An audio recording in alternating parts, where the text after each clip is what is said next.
Hey guys, welcome to Fun and Gun. Just gonna go ahead and say it. How do you know you have cool friends? Well, they let you borrow cool guns. I want to go ahead and say a special thanks to my buddy Josh for letting me borrow these two particular guns for this video. And let's go ahead and get into why I picked these two guns. Is really they're both full metal guns and they're a pretty good value in the class that they're in, like the type of guns they are. This being a striker fired kind of full metal gun, and this being a hammer fired 2011. They both have good values for what they are, and kind of do a little bit of comparison versus, do you need to spend the extra money on your Masterpiece, or can you get away with just having a Canik Rival, and kind of a few things about the two that's different. So let's go ahead and show you that your Masterpiece is unloaded. Your Canik Rival is also unloaded.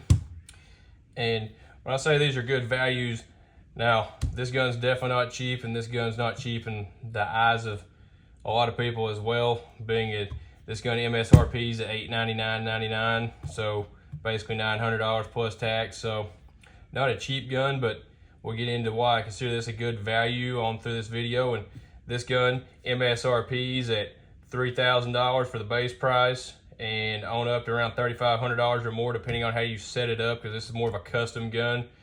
So yeah, that's a lot of money, but when in the 2011 world, this is really a good value for all the options you can get in that price point.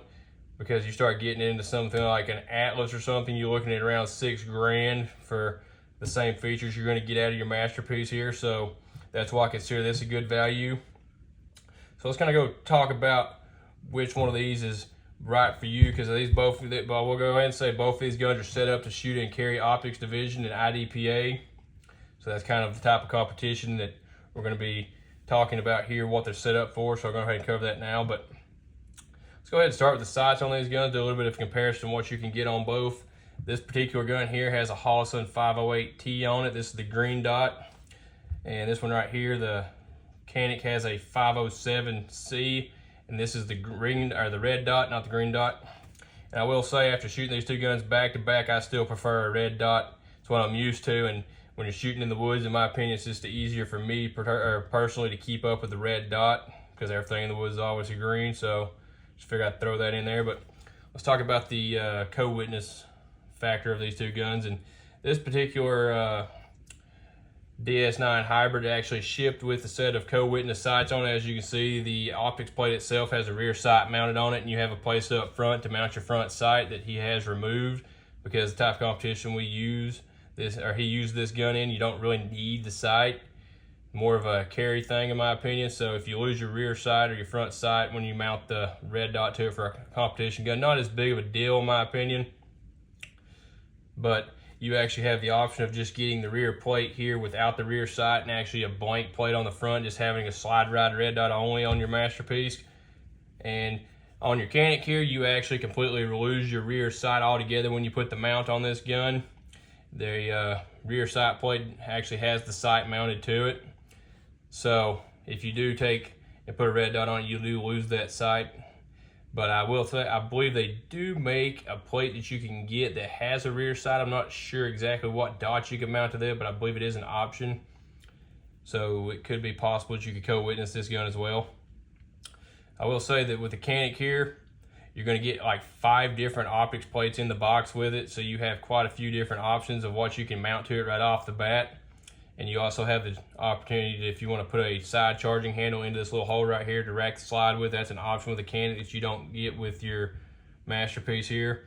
So if you want to change your dot style or brand on your Masterpiece here, you're going to have to order a whole nother plate, which is around $100 I believe. So just something to think about on that. That's definitely a good value for your Canik here. So let's go ahead and get into the grips on these two particular guns. I'm going to go ahead and say that the Masterpiece, being a 2011, fits well in the hand, points nicely, having the 1911 style grip angle. Very nice shooting gun. I really like this grip. It's got the aggressive textured version of the Masterpiece grip on it. And he actually had the regular version on there to start with, and the aggressive version is definitely a well needed upgrade. Being aluminum, this grabs on your hand quite well. As you can see, just a little bit of holding it there. You can see some spots on my hand. I'll try to insert a picture of where I was shooting this gun, and after I got done, you can see the pattern on my hand. This gun locks into your hand well, even being aluminum, especially seeing as it doesn't actually have a active grip safety here. It allows you to choke up on this gun quite a bit more and get your hand on up on it, and also has a nice undercut here where it's smooth, where there's no aggressive texturing to chew into your finger there, which I like that feature. It's also undercut for your support hand. So this grip's a really nice machine grip. And let's go ahead and get into your Canik here. Your Canik grip here is a pretty cool setup here. You actually have 3 different adjustable sizes for the back strap in the box with the gun when you get it from the factory, and you can actually order these in quite a few different colors now offered by Canik on their website. You can also get them in wood, which I thought was pretty cool, in all 3 sizes as well. And you can do, let's get into customization a little bit here while we're talking about the grips and the colors. You can actually order all these parts that you see in black on the Canik website in multiple different colors, which I thought was pretty cool now. You can kind of set everything up. Let's say you want to make it all green, you can do that. You can get the different color triggers as well. And they actually, this little panel right here, your little side kind of indexing points, you can actually replace that with a piece that gives you a thumb ledge. I'm not 100% sure if they make it for the left hand people, but I know they make it for the right hand people because I've seen it on there in all the different colors. I thought that was pretty cool. Another thing when I was talking about customization, you get, this is another good value with the Canik, is you get quite a few different options for your magazine release. You can adjust it in different heights, which you do have the option on your Masterpiece here. It is drilled and tapped to have an extended magazine release on it. It just does not come with that. So that's something you get with your Caniks. Okay, let's see here. Let's go ahead and get into the Magwells here. Like I said, these are both set up for IDPA use, really. So this particular gun, they actually have a Masterpiece Arms IDPA version that comes with this actual Magwell on it. But the main difference on it is it has what they call the butler cut right here on the front. That's all milled off instead of having a full-length dust cover. It drops a little weight out of the front of it to help it get into the weight limit class for different classes in IDPA. This gun being shot and carry optic, you're allowed to have a little bit of extra weight in the front or in the gun itself. So that's how he gets away with that. So this is kind of a hybrid between their full-on like regular race gun and the IDPA version of the gun. I thought that was actually pretty cool there. So on your Canik here, you have the option of adding the magwell that actually comes with the gun as well. It's a nice metal magwell, still small enough to fit into the IDPA box as well. So let's go ahead and show you that with the magazine here. Now that's one thing with your Canik here. This is just a regular old version of the Canik magazine. As you can see here, it doesn't have the numbers on the window. That's how you can tell that this is the new version. It has all the numbers running down the back of the magazine next to the window.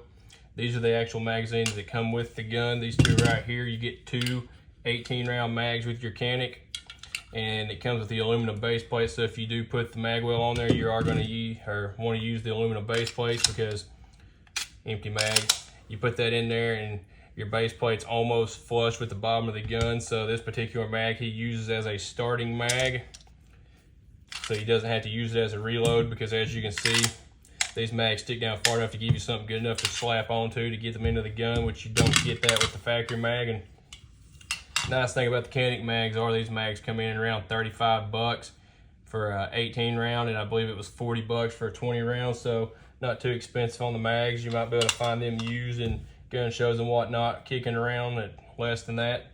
And let's go ahead and get into your Masterpiece here. Your Masterpiece being a 2011, it uses pretty much any of your 2011 style magazines, but it actually ships with 2 MBX mags. These are, I believe, 20 round magazines. And now I will say this is kind of a little bit of a thing here. These are $125 a piece. They're very well made magazines, I will give them that, but that's quite a bit for a magazine. I thought it was pretty cool how you just kind of push this plunger down. You can pop the back off the mag to clean it. I'm not going to do that. I just thought that was a neat feature. But what I did find funny about this is for 125 bucks, you're getting a 3D printed magazine follower. Just noticed that, thought that was kind of funny. And also the fact that your $35 Canik mag here has a window hole for basically every round in the magazine, and they are numbered, and you get 3 windows with your $125 MBX mag. So just thought that was kind of comical there. And when I say to work with other mags, you got yourself a 17 round actual staccato mag here. As you can see here, fits in the gun just fine, clears the magwell still. And I will say the thing about the Masterpiece being that it works with the 2011 mags is you could pick something up like a Springfield Prodigy mag. They're around 45 bucks, I believe. So if you wanted to pick some of those up as practice mags, or if they run good enough, you could use them in competition as well. they are going to be significantly cheaper than the mags that come with it. So thought that was pretty useful information there. So let's go ahead and get into the triggers on these guns. And as you would expect, like I said, gun is unloaded. Being a 2011, being a hand-built gun, as you can see, there's just a little bit of take-up. Nice clean break. Very short reset, ready to go again. Really nice trigger. I think it's cool, the detail of the Masterpiece. See if I can put my finger behind that where you can see it. It actually has an M milled into it for Masterpiece. Thought that was a cool touch. And like I said, it's a 2011 based on the 1911 platform. And you can't hardly beat the triggers on these guns. They're very well done. You can actually order these guns. If you do order one of them custom, you can get a small, medium, and large length trigger, all flat faced. I believe, I don't think they offer it in a curved trigger, which I'm a flat faced trigger fan myself, so not a big deal for me, but I just thought I'd go ahead and point that out. That is an option you have, and you can get them in a variety of different colors when you order it. That's pretty cool. Now, as your Canik here, this particular gun actually has a springs kit installed in it to get the trigger weight down. I will say he said this gun pulls around 2.5 to 3 pounds, as on his gauge shows. So when he got this gun, he actually put the spring kit in there to get the trigger pull down closer to his Masterpiece. So when he goes back and forth between the two guns, it's not that big of a difference. And I will say, Canik is still unloaded, but this gun has an amazing trigger on it for a striker fire gun. You just got a little bit of take up. You're on your wall there already. Nice clean break, very short reset, and ready to break again there. And in the striker fire world, the Canik Rival specific version of the gun with the flat face trigger that breaks in a 90 feels almost as good as a 1911 or a 2011. I know a lot of people are gonna hate me saying that, but it's pretty wild how good of a trigger this gun has on it, especially for the price point it falls into. So let's go ahead and I guess get into the price point a little bit here. Your Canik Rival here MSRP is at $899.99. It's not the cheapest gun ever, but for what you get with this gun and the value it is in the striker fired steel frame gun category, that's pretty good. Because let's say you get a SIG with an AXG grip on it, you're looking at least $1,000 plus $1,200 for that version of the gun. So something like that, or maybe a Walther with a metal frame, you're getting on up there in the price, and you still don't get quite as good of a value as you do with this gun, or as awesome of a trigger, in my opinion. I do actually have an AXG Scorpion SIG, and it has a good trigger, but it's still not on the par with the Canik here. And let's get on to the value, what you get with this gun for that price. You get a holster, 2 18-round magazines, and a ton of other parts. As you know, with Caniks, you get all kinds of cool stuff. Like I said, all the plates, all the different options, you magazine release stuff, all in the box for that price. So really, you can buy this gun, maybe pick up one more mag and a few cheap mag holsters, and you're ready to go shoot IDPA right away, or pretty much any other competition this gun is capable of shooting in. You're ready to go for probably a little over $1,000 if you can find this gun in a store without having to pay over for it. Because I will say, these guns are a little bit hard to get right now. I've got a buddy that's been trying to find one of them for pretty much since it came out, and all he can do is find them where they're $300 or $400, $200 or $300 over MSRP, and he's just waiting on them to get more where they're in stock where he can get it at a better price. So your Canik right now, you're going to pay probably around $1,000 for it, or if not more, depending on where you pick it up. Is it still worth it? In my opinion, yes, it is, because at $899, it's a steal for what you get with this gun. Also, forgot to cover this when I was talking about the grip. He actually has added a kind of a Talon grip style grip to this gun. I was told that the gun before this was actually a little bit slick, and I could kind of see that with the back strap here, just running my fingers on it. It's not the grippiest gun ever, but that's something cheap you could do to go ahead and add you a little grip to any gun, or use some skateboard tape like I like to do, and you can go ahead and get a good sandpapery grip on it. So that is something about the grip I figured I would cover on that. Like I said, this grip right here is very grippy with the way it's made. I like this gun a lot, or the grip a lot. But now let's get into the value of your Masterpiece here. And when I say this is a good value, like I covered before, this gun coming in at $3,000 up to $3,500 in the grand scheme of Masterpiece, or in 2011s, that's not a lot, seeing as something like a Masterpiece, a Atlas Gunworks, It's going to be similar to this gun. It's going to run you about $6 grand, so this gun's almost half the price, and you get pretty much the same features. I'm not going to lie, I've messed with an Atlas. I've never got to shoot one, but just handling them, this gun feels like it's on the same quality scale, in my opinion. It's very well fit and everything. So we'll go ahead and insert a clip of me shooting these two guns, and then we'll go ahead and come back and we'll talk about it a little bit more and kind of close this video out.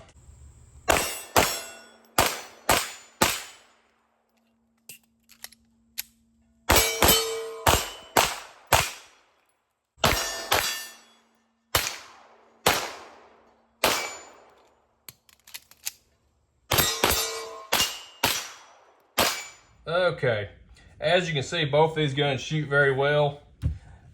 They're very flat shooting guns because of the weight. That's something I forgot to talk about. Let's go ahead and talk about the weight real quick while we're closing out here. They're almost identical in weight. This gun coming in at 42.72 ounces or 6.67 pounds, and your Masterpiece coming in at a 42.8 ounces or 6.8 ounces. So they're literally almost identical in weight. That's being, depending on how you set your Masterpiece up. It can be a little lighter than that, it says on their website, depending on the red dot you use and if you get the butler cut and whatnot. But let's go ahead and weight it out at the heaviest weight as a comparison here. But let's go ahead and say, let's go ahead and say, I'm going to go ahead and say that if you're just getting into competition or just already shooting competition and just want to step up from what you're shooting and you want a nice gun to get into, your Canik Rival here is definitely a great value for pretty much anyone's shooting competition because of what all you get with it and how nice this gun is, how good the trigger is, and all the stuff that you can do to it from the with all the factory upgrades and whatnot. So really, out of the two, I'm gonna go ahead and say the Canik's definitely the better value at its price point. But I guess there's one thing here, I guess, is do you need a Masterpiece Arms DS9? No, you don't. But, well, I guess if you want one of them and you can afford it, that's a good enough value right there, I guess, because these guns are awesome.